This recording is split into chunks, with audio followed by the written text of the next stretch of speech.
a choisi de consacrer toute sa vie au service de l'Éternel. Il a choisi et il s'est engagé à enseigner son peuple afin de le sortir de l'obscurantisme. Bonjour chers amis, bonjour fidèles téléspectateurs de Camdis et bienvenue à notre programme du dimanche soir, tous ensemble à la suite de Jésus-Christ de Nazareth. C'est toujours un honneur pour nous et un immense plaisir d'avoir sur le plateau le Père Landry-Marie. Bonjour mon Père. Bonjour Eunice Thiogo, merci pour l'invitation renouvelée sur ce plateau. Je rappelle que notre invité, le Père Landry-Marie, est un prêtre exorciste qui fait partie de la communauté des frères Saint-Jacques de Compostelle. Officiellement, il est désormais le responsable de l'évangélisation médiatisée de la dite communauté au Cameroun. En parallèle, il reste le recteur de la dite communauté et également affecté au service de l'évêque Monseigneur Paolo Livi du côté de l'Italie. Mon Père, actuellement en communauté, quelles sont les nouvelles? Y a-t-il justement des activités? Oui, nous avons fait tout le mois de juillet à annoncer le camp vocationnel que nous avions décidé d'organiser, d'un commun accord avec la hiérarchie, l'archiprêtre Christian de Marie, le chancelier, le Père Daniel de la Rédemption, le chargé de vocation, le Père Abel de la Résurrection et moi-même. Nous avons lancé ce camp vocationnel depuis le week-end dernier et nous avons reçu pas moins de 25 jeunes, donc presque une trentaine de jeunes de tout âge qui sont venus. Et donc, oui, aujourd'hui, c'était la fin du camp vocationnel. Ils étaient très contents. Ils ont prié avec nous. Ils ont reçu des enseignements. Ils ont chanté, dansé avec les prêtres. Mais surtout, certains d'entre eux ont décidé de cheminer de façon plus proche de la fraternité des missionnaires Saint-Jacques de Compostelle. Donc, oui, il y a parmi eux certains qui vont devenir des aspirants. Et dans les mois à venir ou dans l'année à venir, nous allons les encadrer afin que s'ils veulent véritablement devenir des prêtres de notre fraternité, qu'au moment venu, au moment opportun, que finalement la communauté puisse les intégrer et qu'ils débutent leur formation. Voilà pour les activités quotidiennes ou bien ponctuelles de la fraternité. D'accord mon Père, donc on retient que le camp vocationnel s'est achevé aujourd'hui dimanche 6 août. Tout s'est bien passé, tous les enfants se portent bien, ils vont regagner leur famille. Tout à fait. Les difficultés étaient légion. Nous avons des enfants qui venaient avec des mentalités diverses et certains enfants qui étaient un peu plus violents que d'autres, certains qui étaient un peu plus grincheux, capricieux. Mais tout ça fait partie du camp vocationnel. Nous y étions préparés. Alors oui, le camp vocationnel, je peux le dire, par la grâce de notre Seigneur Dieu Tout-Puissant, il y avait. Le camp s'est passé dans de très bonnes conditions et les jeunes en sont sortis tous satisfaits. Voilà. D'accord, merci mon Père pour cette précision. Alors nous allons entrer dans le vif du sujet, vu que c'est une émission méditative. Ce dimanche, mon Père, vous avez choisi de nous entretenir sur la guérison de Naaman, d'homme Naaman qui est guéri par Élisée. Donc, vous avez sélectionné un extrait du texte du deuxième livre des rois, au chapitre 5, du verset 1 au verset 27. Mon Père, pourquoi ce choix-là? Pourquoi Élisée? Pourquoi Naaman? Alors, j'ai choisi ce texte de façon particulière parce que, comme tous les textes bibliques un peu compliqués, mais de plus en plus, je réalise que les gens ont un vrai problème d'interprétation des Saintes Écritures. Qu'est-ce que je veux dire par là? On a beaucoup de serviteurs de Dieu et beaucoup de pseudo-serviteurs de Dieu qui semblent dire qu'ils expliquent la Bible, mais qui finalement ne l'expliquent pas. Ils vont édulcorer le sens interprétatif des textes. Alors, j'ai bien voulu choisir des textes de l'Ancienne Alliance, parce que si nous prenons seulement, exemple concret, le livre de la Genèse, et que vous prenez le premier verset du livre de la Genèse, il est écrit « Au commencement, Dieu créa ». Mais cette interprétation, vous la comprendrez de façon cruviale. Si vous n'avez pas fait exégèse ou théologie biblique, je reprends l'expression en grec ancien, mais c'est de prononciation latine, on dit, en grec ancien, on dit « Bereshit, Barat, Elohim et Ajamahim », qui signifie littéralement « au commencement, créa Dieu ». Et si on prend cette traduction littérale et on la donne comme ça, et on va se poser la question de savoir finalement qui a créé Dieu, parce que le texte dit au commencement créa Dieu. Mais ceux qui ont reformulé le texte pour que ce soit compréhensible à l'intelligentsia du moment, on dit au commencement Dieu créa. Donc j'ai choisi ce texte du deuxième livre des rois pour montrer que les Saintes Écritures demandent une certaine vigilance pour apporter une interprétation juste, rationnelle, et je pense que pour le faire, il faut un minimum de formation afin d'édifier le peuple. J'ai également choisi ce texte qui parle de la guérison, afin que les uns et les autres qui vont nous écouter prennent conscience que la guérison est à deux niveaux, et est à la fois physique, palpable, comme Naaman qui avait la lèpre, mais elle est aussi spirituelle, et ça, dans le texte, nous en parlerons. Voilà pourquoi j'ai voulu choisir cet extrait de texte. Merci mon Père. Justement, revenons sur le texte. Alors, étant donné que la lecture audio sera certainement très longue, nous avons opté pour un contexte. Donc, le Père Landry va contextualiser le texte pour nous. Il va nous expliquer qu'est-ce qui est dit pour qu'on retienne les grandes lignes du texte.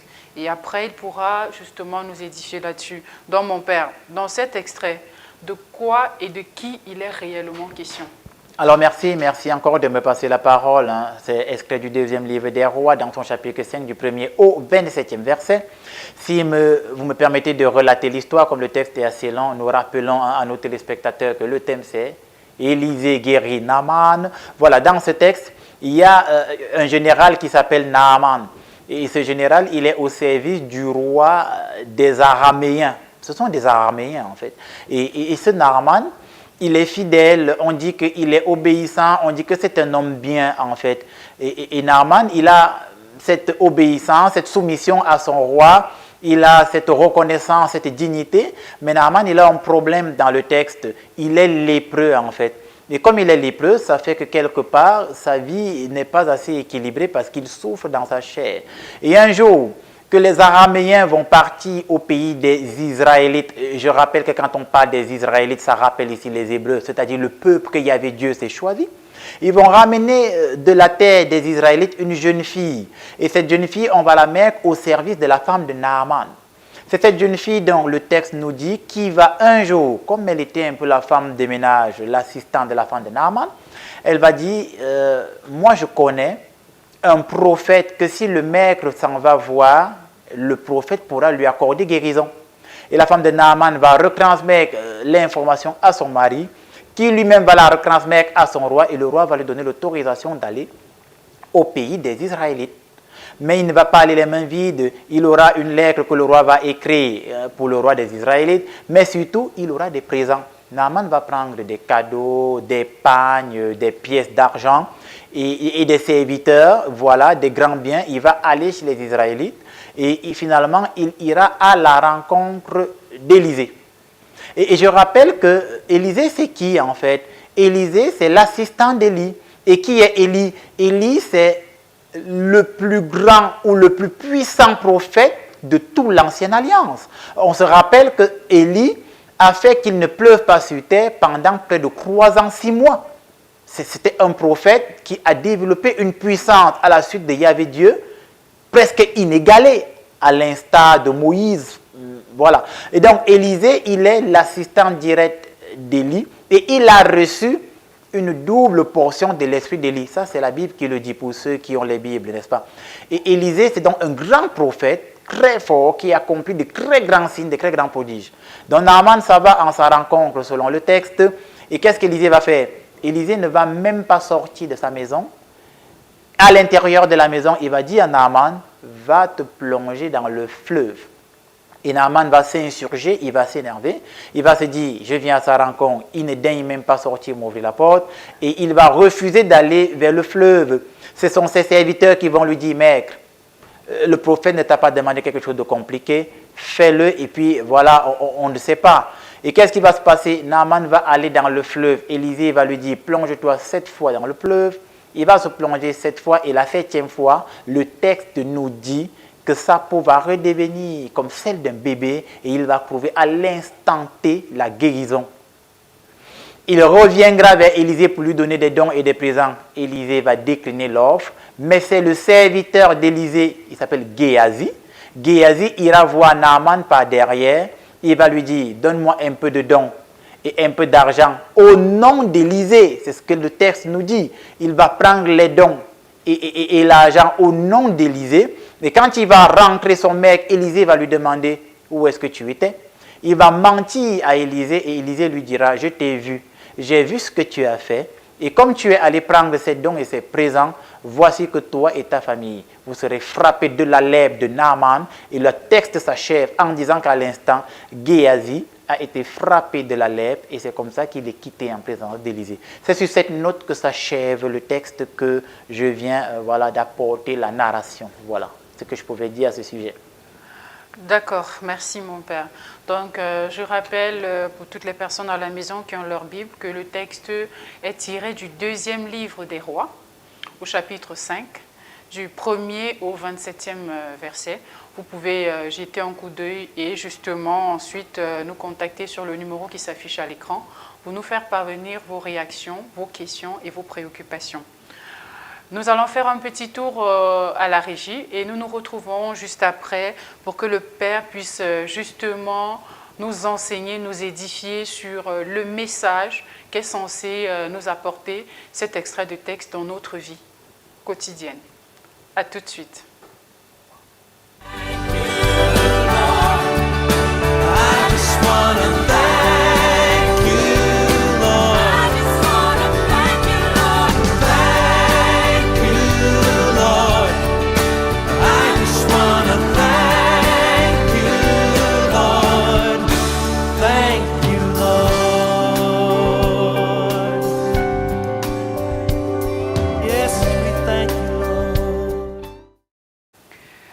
Nous sommes de retour sur ce plateau et nous allons donc écouter attentivement l'explication, l'apport que cet extrait peut justement nous donner dans notre vie au quotidien, vu que nous avons tous écouté cet extrait de texte ou alors nous avons lu à la maison. Nous écoutons donc mon père, nous sommes accrochés à vos lèvres pour la méditation, les explications. Très bien, nous revenons sur cet extrait de texte, vous l'avez dit, non, c'est le 2e livre des Rois au 5e chapitre du 1er au 27e verset, c'est quasiment tout le chapitre. Et je venais de relater l'histoire pour ceux qui sont avec nous depuis le début d'émission, j'ai relaté l'histoire de façon détaillée parce que c'est long, on n'a pas pu écouter la lecture audio. Alors qu'est-ce qu'on peut retenir de ce texte? Voilà.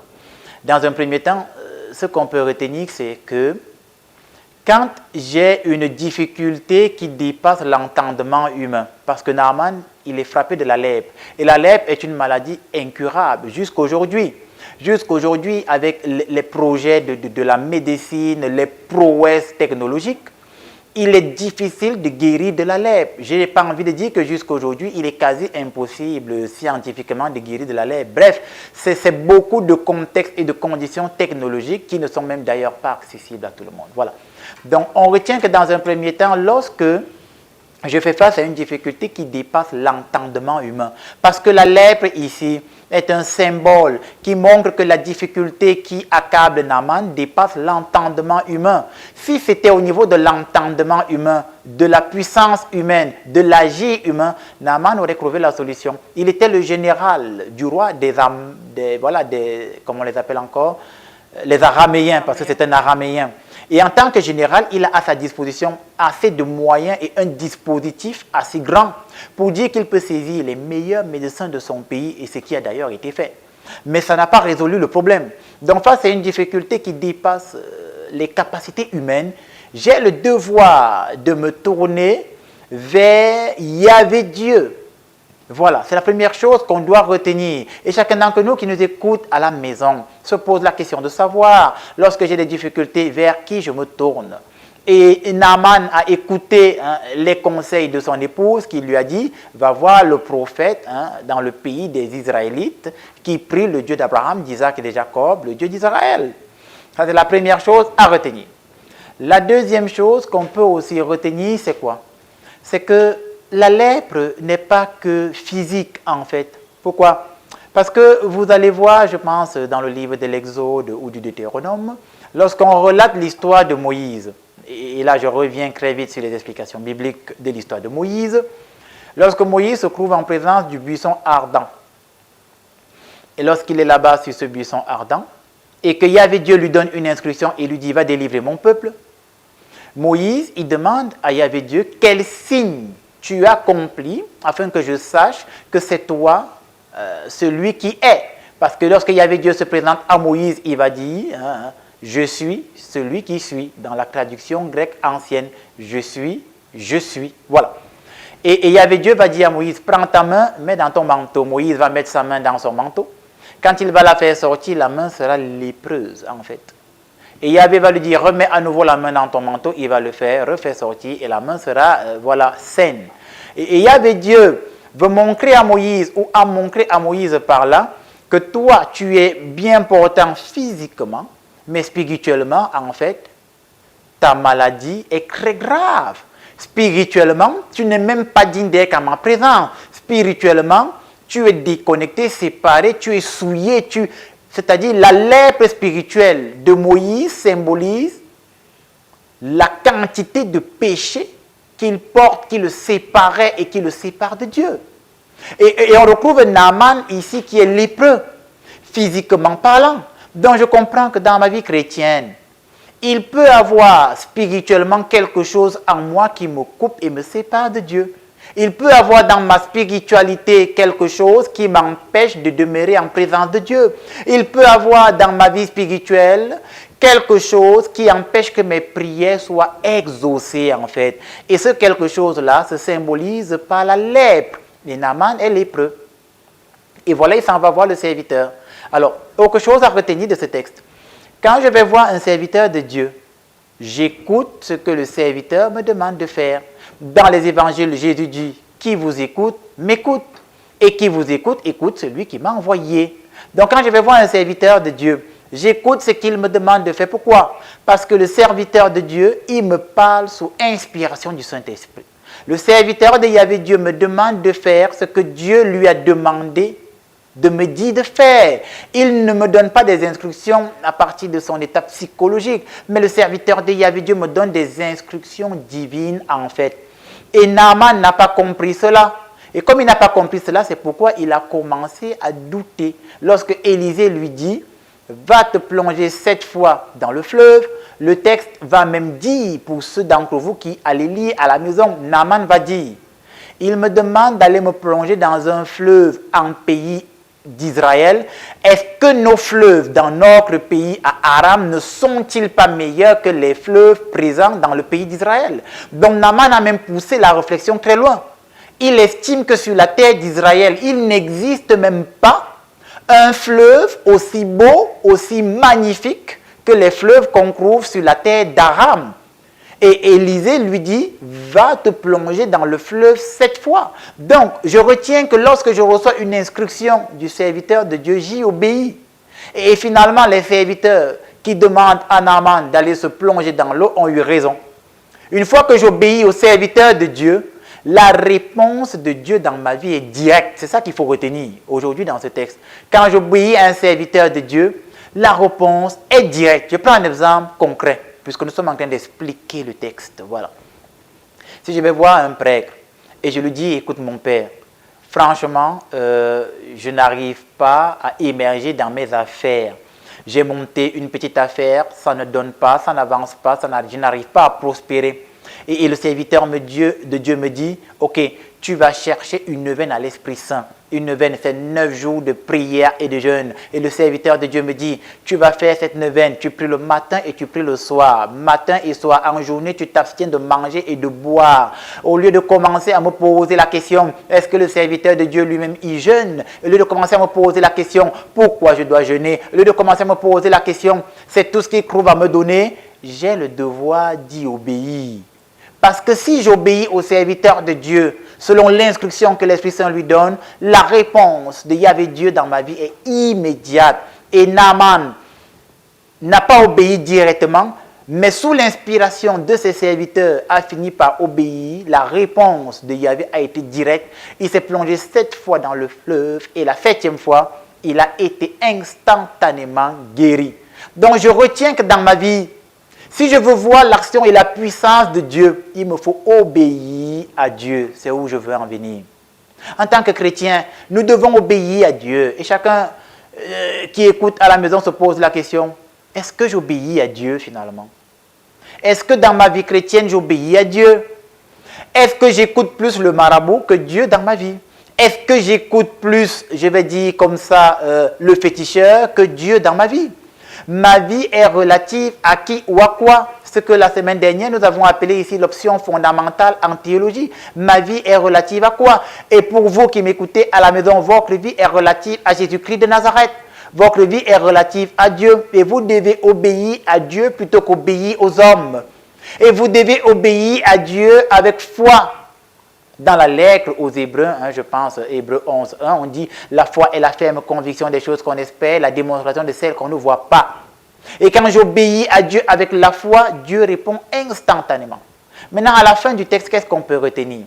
On peut retenir autre chose. C'est que il ne faut pas faire ce que Dieu ne m'a pas permis de faire.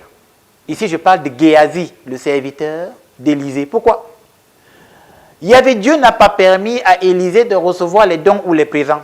Mais Géasi, sous l'inspiration humaine, je vais dire ça comme ça, sous la pulsion humaine, voit cet argent, il voit ces cadeaux, il voit ces présents, ils sont séduisants et il se dit, je vais en prendre quelques-uns. Et il en prend quelques-uns au nom d'Élisée. Et comme il a désobéi à Dieu, sa sentence est directe et immédiate. Et chaque fois que dans ta vie, tu désobéis à Dieu, mon frère, ma soeur, ta sentence est immédiate et concrète. Je prends un exemple plus clair, afin que nos téléspectateurs s'éveillent à la conscience. Alors, imaginons que dans ma vie chrétienne, Dieu ne m'a pas permis, par exemple, de côtoyer les marabouts et les féticheurs. Et le jour où je me lève et que je m'en vais côtoyer le marabout ou le féticheur, en rentrant à la maison, ma voiture fait l'accident et se casse. La conséquence est claire. Dieu n'est pas content et ne me permet pas de côtoyer les marabouts et les féticheurs. Je prends un exemple encore plus concret pour les femmes. Imaginons que dans ma vie chrétienne, je suis marié et Dieu ne me permet pas d'avoir une relation extra-conjugale avec d'autres hommes. Et je désobéis à l'instruction divine. Et je commence à avoir des relations avec d'autres hommes. La conséquence est directe et immédiate. C'est-à-dire quoi? Un jour, mon mari m'attrape en train de le tromper, il demande le divorce. Et la conséquence est directe et elle est claire. Donc, on retient qu'à la fin du texte, nous ne devons pas faire autre chose que ce que le Seigneur nous permet de faire. Nous ne devons faire que ce que Dieu nous permet de faire. Et toi qui m'écoutes à la maison aujourd'hui, toi qui es en train de regarder ces images qui illustrent évidemment la guérison de Naaman, est-ce que dans un certain sens, tu fais ce que Dieu te permet de faire? Et comme ce cher Géasi n'a pas fait ce que Dieu lui permettait de faire, la conséquence a été qu'il a été frappé de la lèpre que Naaman avait. Quelquefois dans votre vie chrétienne, vous portez les conséquences des péchés qui ne vous étaient pas destinés. Quelquefois, nous portons des conséquences qui, à l'origine, ne nous étaient pas destinées. Et comme cela n'était donc pas destiné à Géasi de recevoir cette lèpre, mais à cause de sa cupidité, voilà où je veux en venir, à cause de sa cupidité, il a fini par recevoir une lèpre qui ne lui était point destiné. C'est-à-dire que Dieu est regardant sur la question de loyauté. Est-ce que je suis loyal envers mon Dieu dans les bons et les mauvais moments? Est-ce que je suis loyal envers Dieu selon les instructions qu'il me donne? Est-ce que je suis loyal envers Dieu dans mes difficultés, dans ma maladie, dans mes blocages financiers? Est-ce que je suis loyal envers Dieu? Est-ce que mon choix est radical et clair? Est-ce que j'ai choisi Jésus aujourd'hui et à jamais? Et dans le livre de l'Apocalypse, il est écrit « Parce que tu n'es ni chaud ni froid, je te vomirai de ma bouche. » Et le bon chrétien fait un choix. Le bon chrétien, où il est avec Dieu, où il n'est pas avec Dieu, où il est avec Jésus, où il n'est pas avec Jésus. Et chacun d'entre nous se pose la question, est-ce que je suis comme Géasi? Est-ce qu'à cause de ma cupidité, je désobéis à Dieu? Ou est-ce qu'à cause de ma fidélité, je reste dans les instructions de Yahvé Dieu? Et moi, je pense que chacun d'entre nous, nous devons suivre Dieu en esprit et en vérité, dans les bons et les mauvais moments, dans la maladie, dans l'échec, dans la galère. dans le rejet familial, dans tout ce qui nous arrive, nous devons suivre Jésus. Et vous qui m'écoutez, si vous suivez Jésus et si vous êtes loyal envers Jésus-Christ, la journée ne s'achèvera pas que Dieu accomplira dans votre vie un miracle. Je le dis au nom de ce Jésus dont je suis apôtre, serviteur et prêtre. Et vous qui m'écoutez à la maison, si vous êtes loyal envers les instructions de Dieu, alors même la lèpre spirituelle dans votre vie va être guérie et c'est au nom de Jésus que je vous le dis. Et vous qui m'écoutez à la maison, si vous êtes engagé à la suite de Jésus en esprit et en vérité, la Bible dit dans le livre de l'Apocalypse, et Dieu essuiera toutes larmes de leurs yeux, et Yahvé viendra essuyer vos larmes, afin que aujourd'hui vos pleurs soient changés en joie, et que vos ennemis d'aujourd'hui soient vos admirateurs de demain. Voilà ce que je pouvais apporter comme explication contextuelle à ce texte en ce jour où nous étions en présence de nos téléspectateurs. Merci de m'avoir passé la parole, Eunice Thiogo. Voilà, donc, chers fidèles téléspectateurs, aujourd'hui, nous allons retenir que la lèpre dont il est question ici dans le texte, c'est l'ensemble des péchés que nous portons. L'ensemble des écarts de comportement. Chaque fois que nous ne respectons pas les préceptes de la Bible, c'est un peu comme la lèpre que nous portons. Donc maintenant, pour guérir de cette lèpre-là, nous devons apprendre à écouter le Seigneur, et le Seigneur nous parle au travers de ses serviteurs. Écouter le Seigneur, obéir. Donc quand le serviteur de Dieu me dit, je fais cette neuvaine, que je la fasse sans discuter, sans dire, j'avais déjà fait 5 neuvaines avant, j'avais déjà fait une neuvaine plus forte que celle-là. Non, il faut se mettre dans des conditions où on écoute, comme un enfant, on écoute, et on obéit, et on apprend à respecter les règles, donc pour éviter de se retrouver face à des situations, on porte des péchés ou des maladies qui ne nous étaient pas destinées. Donc on doit écouter, obéir et respecter. Nous allons faire un petit tour à la régie, ensuite nous allons revenir pour prendre vos questions parce que là, nous recevons déjà beaucoup de questions des fidèles téléspectateurs qui réagissent sur le thème que nous avons abordé aujourd'hui. Élisée qui guérit Naaman. Donc, vous pouvez également continuer à nous envoyer vos questions au numéro qui s'affiche à l'écran pour les personnes qui viennent de nous retrouver sur le plateau. Donc, on se dit à tout de suite pour les réponses à vos questions.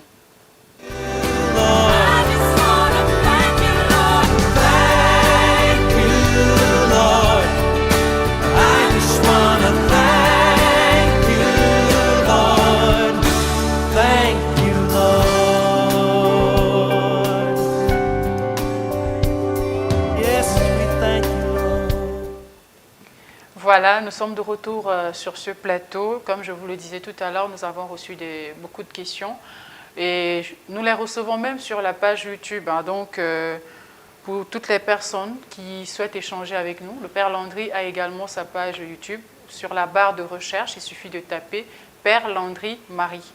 Vous avez non seulement accès à toutes les émissions déjà diffusées, vous pouvez également échanger avec nous, faire un petit commentaire. Voilà. Donc, sans plus tarder, on va commencer par les questions. Je vais prendre la toute première que nous avons reçue. Bonjour, homme de Dieu. Dites-nous, pourquoi le prophète a-t-il refusé les cadeaux de Naaman?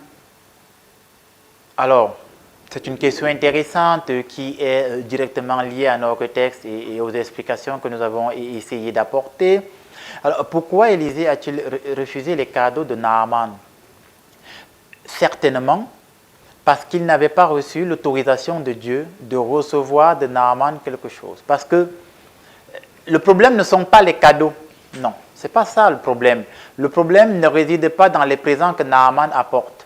Il y a des présents que vous apportez, que les serviteurs de Dieu reçoivent, et c'est beau et c'est bien, des dons. Mais le problème réside ici dans l'interprétation biblique que l'auteur sacré veut nous véhiculer. Et l'auteur sacré voudrait que nous comprenions qu'un serviteur de Dieu ne fait rien sans autorisation de Dieu. Et voilà, Élisée, lui, il n'a à aucun moment reçu de Yahvé Dieu, le Seigneur, créateur du ciel et de la terre, l'autorisation de recevoir de Naaman des cadeaux. Et comme il n'a pas reçu cette autorisation de Dieu, il ne peut pas la transgresser. Parce que s'il la transgresse, il désobéit directement à une instruction de Yahvé Dieu. Et ça nous rappelle l'extrait du livre de la Genèse. Et dans l'extrait du livre de la Genèse, quand on parle du péché originel, il s'agit ici de la désobéissance. Donc la désobéissance est un concept fort quand on a une relation avec Dieu. Quand on a une bonne relation avec Jésus, la notion d'obéissance est forte et la notion de désobéissance est aussi très forte.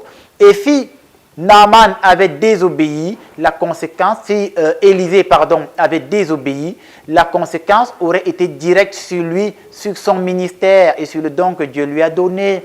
Voilà pourquoi Élisée ne peut pas, même s'il le veut, il ne peut pas. Et c'est pourquoi j'ai dit, le bon chrétien, la bonne chrétienne, le bon disciple, écoute ce que Dieu lui demande de faire et ne met en application que ce que le Seigneur lui demande et lui permet de faire. Si je fais le contraire, alors la conséquence de ma désobéissance est directe. Je suis frappé et châtié à l'exemple de ce cher Géasi, assistant d'Élisée.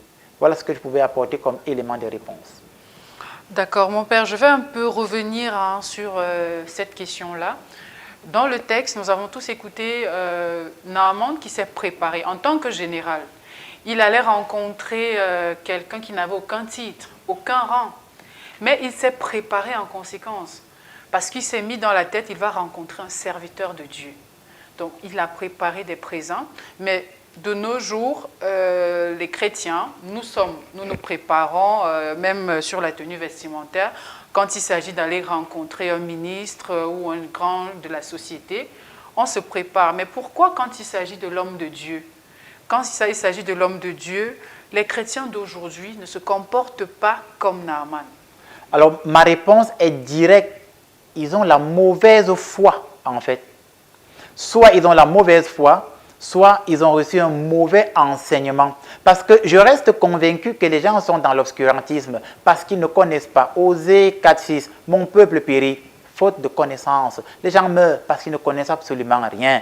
Et ce qu'ils doivent connaître, c'est ce que Dieu attend d'eux. Ce que les gens doivent connaître, c'est la parole de Jésus-Christ. Jean 17, sanctifie-les par ta parole, Seigneur, est vérité. Et c'est lorsque j'ai la parole de Jésus qui est la vérité, Jean 8,32, vous connaîtrez la vérité et la vérité vous affranchira. C'est là que je peux mener une vraie vie chrétienne, dont les gens meurent parce qu'ils ne connaissent pas ou ils ont la mauvaise foi. Donc, aujourd'hui, les gens ont une mauvaise foi, Eunice, une mauvaise foi incommensurable. Et cette mauvaise foi découle du fait qu'aujourd'hui, on pèse le serviteur de Dieu comme du papier format, en fait. Et les gens ont l'impression que lorsque j'ai déjà été voir le marabout, le féticheur, où j'ai dépensé des centaines de mille, où j'ai apporté tous les sacrifices qu'il m'a demandé, en dernier recours, je m'en vais voir celui qui ne sert pas à grand-chose, le serviteur de Dieu. Et c'est un très mauvais enseignement. Donc les gens sont mal formés, ils sont mal enseignés, mais surtout, ils ont la mauvaise foi. Et c'est pourquoi, comme vous l'avez dit, chacun doit prendre conscience que quand je vais voir un serviteur de Dieu, je me prépare. Et Naaman, qui était un général, malgré son titre, s'est préparé. C'est au serviteur de Dieu de dire, selon l'instruction de Yahvé Dieu et par la vie de Yahvé Dieu, je ne prends pas. Ou il va dire, avec la bénédiction de Yahvé Dieu, je reçois cette offrande. Et je vous rappelle que l'offrande est très importante dans le suivi spirituel. Pourquoi? Parce que l'offrande participe de ton effort dans le suivi pour ta guérison ou ta délivrance.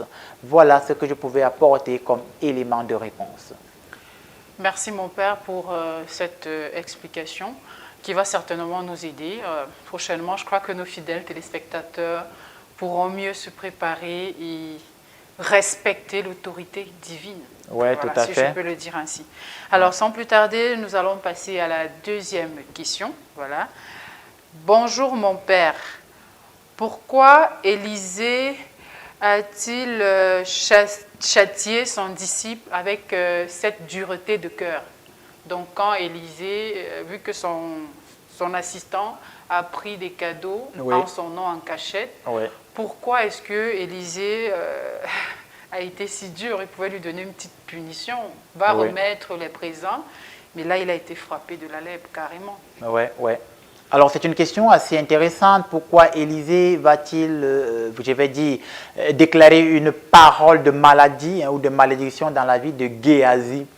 Parce que dans l'intention de Géasi, il y a un péché permanent de cupidité sous-jacente. C'est pourquoi j'ai dit, les Saintes Écritures s'interprètent avec une certaine élévation spirituelle, mais aussi avec une formation intellectuelle requise. Tout à l'heure, j'ai pris l'exemple Bereshit Barat, Elohim et Hashamaim. Si tu n'as pas fait un peu de grec ancien, tu ne peux pas comprendre ce verset de façon optimale. Et quand on dit par exemple Elohim, il faut savoir que le IM rappelle la pluralité. Ça veut dire que ça signifie au commencement créa les dieux.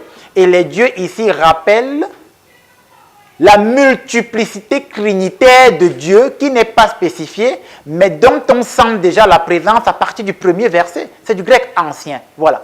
Donc, dans l'intentionnalité de Géasi, il y a la cupidité sous-jacente. Pourquoi? Géasi ne s'en va pas voir Naaman pour lui dire, écoutez bien, il ne s'en va pas voir lui dire, donne-moi ces dons, ça pourra nous aider mon maître et moi. Il s'en va mentir. Parce qu'il est cupide, il s'en va. Pour ceux qui vont lire le texte à la maison, moi j'ai les références. Il dit, mon maître m'envoie te dire qu'il y a ses frères prophètes qui viennent d'arriver. Et comme ses frères prophètes viennent d'arriver, il est dans le besoin financier et matériel. Il m'envoie te dire de lui envoyer quelques vêtements, quelques talents d'argent pour qu'il reçoive ses frères prophètes. Géasi n'est pas juste un menteur. C'est un menteur au superlatif absolu. Voilà. Ça veut dire qu'il y a derrière l'intentionnalité de Géasi une cupidité permanente. Et c'est pourquoi sa sanction est à la hauteur de sa cupidité. Il reçoit la maladie de Naaman parce que sa cupidité est aussi grande et sans limite que la lèpre qui se développait dans Naaman. Vous comprenez donc pourquoi j'ai dit qu'il y a une lèpre physique et une lèpre spirituelle. Ça veut dire que physiquement, Géasi est à côté d'Élisée. Spirituellement, il y a en lui une forme de lèpre qui est en train justement de le ronger de l'intérieur, qui symbolise ici le péché, du latin peccatum, du grec amartia, qui signifie séparer ou couper de Dieu. Voilà ce que je pouvais dire à ce sujet. D'accord, mon père. Justement, en parlant de lèpre, mon père, ça c'est pour la troisième question. Oui. Voilà, mon père, pourquoi Naaman est-il lépreux? Est-ce une malédiction du Seigneur? Dans le général, oui. Il est général, il a tout ce pouvoir-là. Oui. Mais pourquoi il est lépreux? Alors, tout porte à croire, même si les Saintes Écritures n'apportent pas une explication, je vais dire, très explicite et explicite à ce sujet. Mais tout porte à croire que la lèpre de Naaman est un symbole pour montrer que il y a dans sa vie d'homme quelque chose dans les actes qu'il pose qui le sépare de Dieu. Je rappelle que les Araméens sont des idolâtres. Ils croient en d'autres dieux. Et dans le texte que j'ai expliqué et que j'ai relaté, il y a un verset biblique où Naaman va dire à Élisée, quand il revient de sa guérison, il dit à Élisée, « Maintenant je sais qu'il n'y a pas d'autre Dieu ailleurs que le Dieu d'Israël. » Ça c'est très important. Donc, Naaman est frappé de lèpre depuis, je vais dire, je ne sais pas son enfance ou des années, parce que justement, il y a dans sa vie d'homme quelque chose qui n'honore pas Dieu et c'est la conséquence de cela qui se manifeste par de la lèpre. Et ce quelque chose, c'est quoi? C'est l'idolâtrie. Parce qu'il va dire à Élisée, maintenant que je suis guéri et que je sais qu'il y a le Dieu d'Israël qui est vivant et vrai, il va dire, quand je vais souvent au temple et que mon maître, le roi, se prosterne devant les dieux de Rimon, c'est comme ça qu'il va dire, les dieux de Rimon, souvent mon maître s'appuie sur mon bras et moi aussi, je me prosterne devant les dieux de Rimon. Il dit, à partir de maintenant, je ne le ferai plus. Voilà pourquoi il était frappé de lèpre. Parce qu'il vivait un style de vie qui le déconnectait et le séparait totalement de Dieu. Donc pour ceux qui nous écoutent, si tu mènes une vie chrétienne qui te sépare de Dieu, la conséquence est directe. tu attrapes une lèpre spirituelle. Et cette lèpre spirituelle peut commencer par une sécheresse financière incommensurable. Hein? Ça, c'est entre parenthèses en passant. Voilà. D'accord, merci mon père pour cette précision. Nous allons maintenant prendre une question assez spéciale. Oui. Je préfère déjà le préciser, elle n'a pas de lien direct avec le texte. Voilà. D'accord. C'est juste une question qui nous a marqué.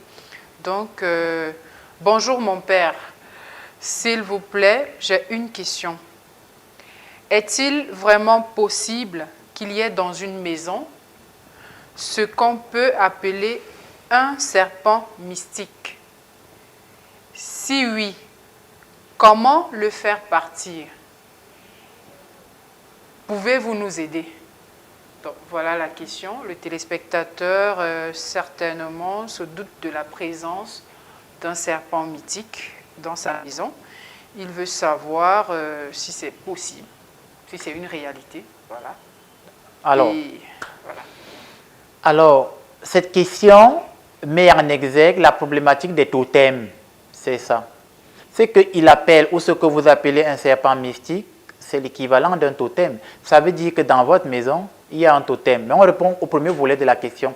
Est-ce que c'est possible que dans une maison, il y ait un serpent mystique? Oui, à partir du moment où il peut avoir dans une maison un totem. C'est tout à fait possible. Moi, il m'est arrivé d'aller prier dans des camps où les gens ont enterré le chat.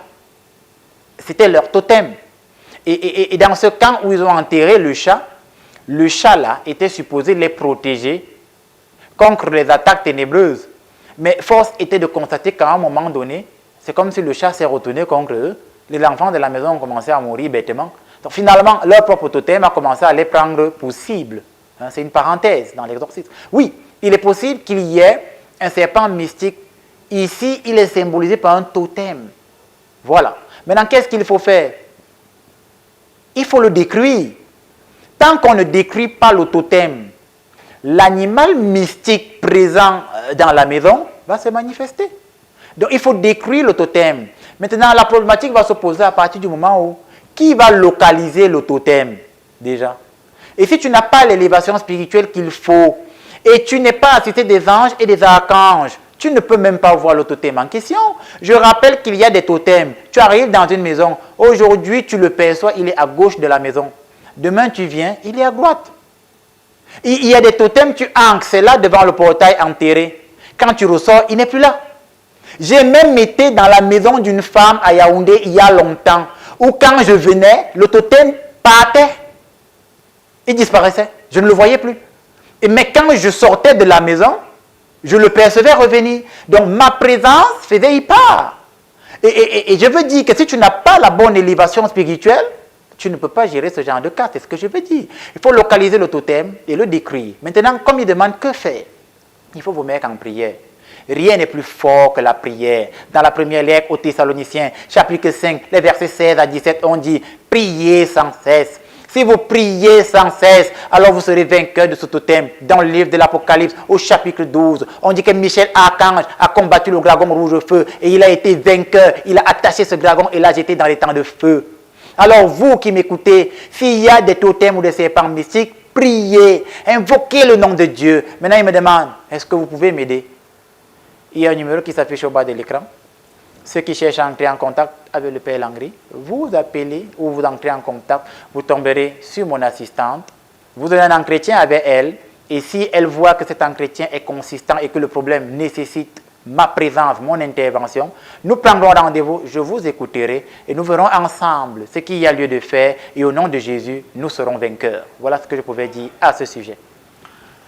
D'accord, merci mon père. On va passer à une autre question. Bonjour à vous sur le plateau. J'ai une préoccupation. Celle de savoir s'il existe des maladies lancées aux gens. Donc, mon père, si je peux un peu contextualiser, on a des cas où on dit telle personne souffre de nerfs sciatiques, on a lancé, ou des pieds, des plaies même sur les pieds inguérissables qu'on a lancé. Est-ce que c'est réel? Est-ce que c'est possible? Oui, ce sont des réalités que les gens vivent au quotidien, non? Moi, j'ai des gens qui viennent dans mon service parce qu'ils ont des plaies inguérissables depuis des années. Ils sont allés dans des hôpitaux. Ils ont fait tous les suivis médico-légaux. Ils viennent avec des factures, hein, voilà, des consultations médicales cliniquement prouvées depuis 2-3 ans. Et l'hôpital n'a pas pu guérir une blessure qui est ouverte. Elle est béante. C'est des blessures de sorcellerie. Il n'y a pas de débat à ce sujet. C'est tout. C'est quelque chose qui n'est pas explicable selon l'entendement humain. C'est de l'ordre du préternaturel, si vous voulez. Ça fait intervenir l'égrégore, c'est-à-dire la réalité spirituelle et mystique. Voilà. Oui, il y a des maladies lancées. Il y en a. Et qu'est-ce qu'il faut faire lorsqu'on a des maladies lancées? Il y a un style de prière adéquat qui sont liés à l'archange Raphaël, qui est l'archange de la guérison. Raphaël l'archange, dont le nom signifie Dieu a guéri et Dieu guérit. C'est ce Raphaël l'archange au nom de Yahvé Dieu Jésus-Christ qui vient, il vous assiste, il vous accorde la guérison. Maintenant, je ne vais pas commencer à dire ce que nous, en tant qu'exorcistes, on va faire pour vous guérir. Mais il y a dans les prières d'exorcisme des rituels adéquats, par exemple, non, pour faire sortir le poison des pieds de quelqu'un. Il y a des rituels adéquats d'exorcisme anciens qu'on fait sur vos pieds pour que le poison qui est ancré par les pieds commence à sortir un tout petit peu. Et il y a également des rituels d'exorcisme adéquats à faire sur des blessures de sorcellerie pour exorciser le mal et que la blessure se referme.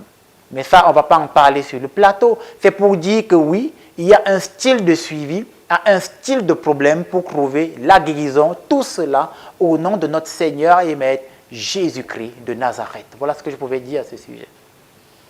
D'accord. Alors, mon père, on va revenir un petit peu sur la problématique de violence. Justement, comme vous l'avez bien mentionné, dans le cadre du camp vocationnel, il y avait des enfants qui avaient certaines mentalités, ceux qui avaient les nerfs à fleur la peau, donc ils se fâchaient, s'irritaient facilement et ils s'exprimaient même violemment par le langage, par des gestes. Alors mon père, qu'est-ce qui se passe réellement? Comment sortir de là? Alors l'émission précédente, je disais encore que la violence est fortement liée à la musique qu'on écoute. Je le disais la semaine dernière. Et je rappelais que la violence est liée à la musique parce que à l'époque de la Première et de la Deuxième Guerre mondiale, il y a l'équipe d'Adolf Hitler et tous ceux qui ont été les instigateurs des guerres mondiales. Ils ont modifié la conception des instruments musicaux. La musique dans la nature résonne sensiblement à 432 MHz.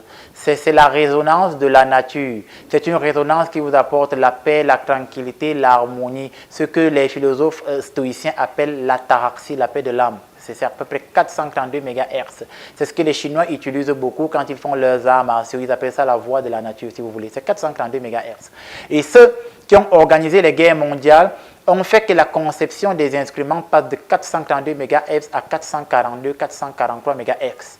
Ça fait que quand j'écoute une musique aujourd'hui, les instruments utilisés pour que j'écoute cette musique envoient dans mon cerveau un message subliminal qui pousse ma nervosité un peu plus. Parce que l'objectif de ceux qui ont fait les guerres, c'était que les êtres humains deviennent de plus en plus intolérants.